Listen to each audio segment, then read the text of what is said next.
before we can bring attention to how the veils of perception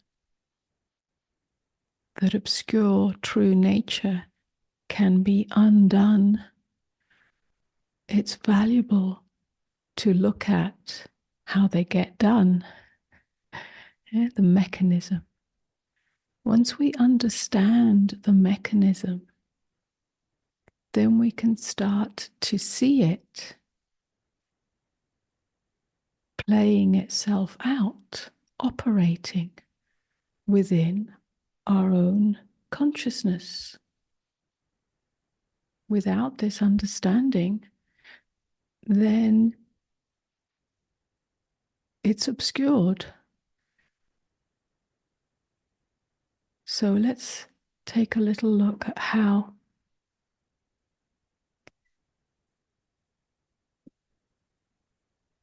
the self, the true self, gets veiled.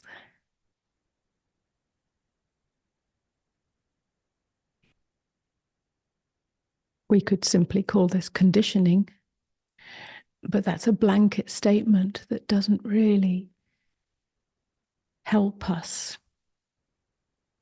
in this understanding.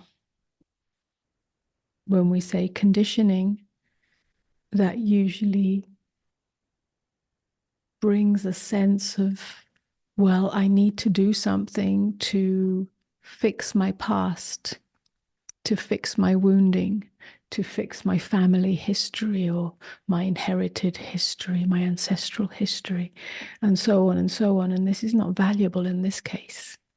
What we're speaking here is of the direct way, which is not an overlooking of what needs to be addressed or attended to in our history, but can support it or be an adjunct to it, and is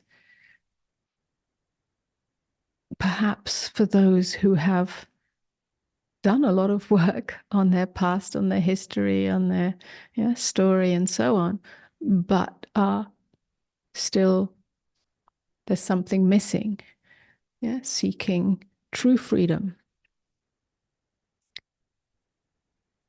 So this is the direct way. That's why we need to understand and we need to see clearly. Irrespective of what your past has been, irrespective of the story, irrespective of the drama or trauma or wounding or lack,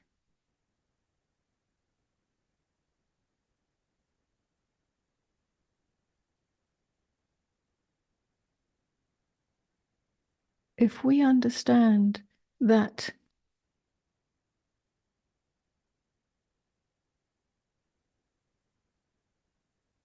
the content of our experience, which is made up of thought, primarily of thought, emotion, and sensation,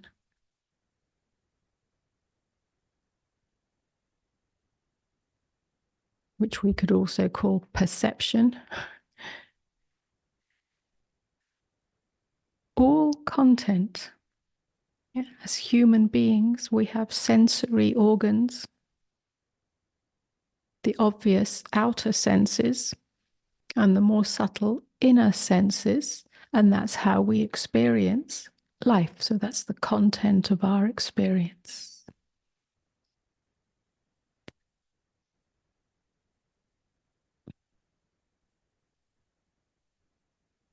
This content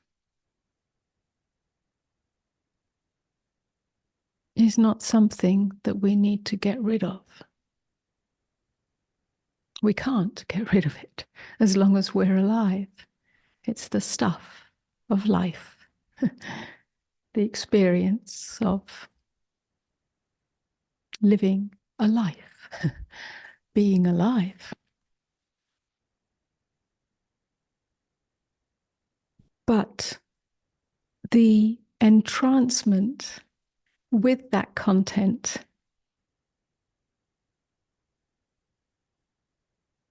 is what obscures the light of true nature. The entrancement with the content is when we see only content. We see our thoughts, yeah?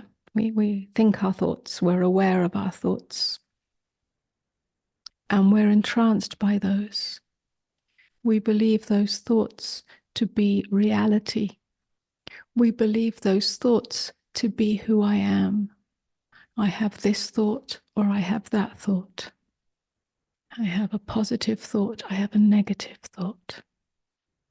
And we believe ourselves to be that, to be positive or to be negative, to be, yeah? All polarities, all opposites are in this realm. The same with feelings, emotions, and sensations. We fixate on the content. In other words, awareness gets lost in that content. We then create the story about the content. So it's a secondary veil, a number of veils going on.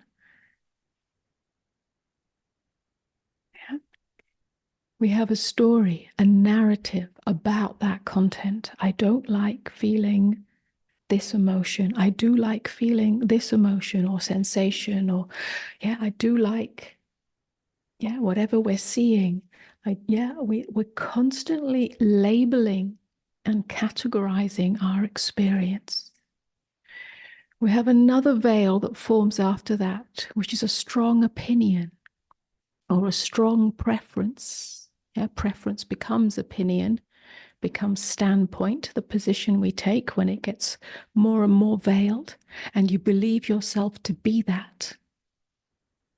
Yeah, I am this person with this opinion, this belief, this standpoint. I take my stand here. I take this position, and this can be in any aspect of life, internally, externally, yeah, to do with all aspects of life.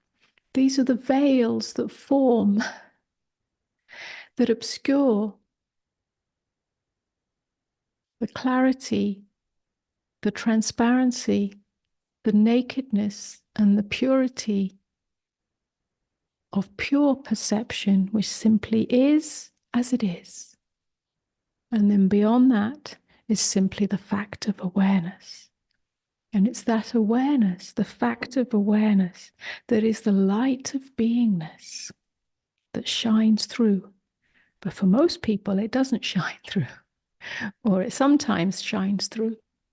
Yeah, when we're still, when we're quiet, when we're at peace, when we're in deep meditation, when we're in a very relaxed state, and so on.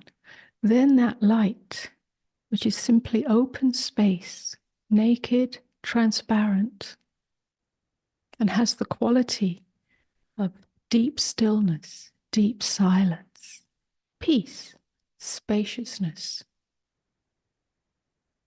can come forwards. But most of the time, that's obscured by the content of our experience. Yeah. We could call this entrancement with the content of our experience and the ensuing narratives that get created and the ensuing positions within ourselves that get taken up. We could call this the ego formation. That's all that ego really is. The identification of self derived from its experience. And that can take many forms, many guises, many expressions, many appearances. Even within ourselves, that ego structure has many expressions. It's not fixed. But what is fixed is that it's deriving its sense of self out of the content of its experience.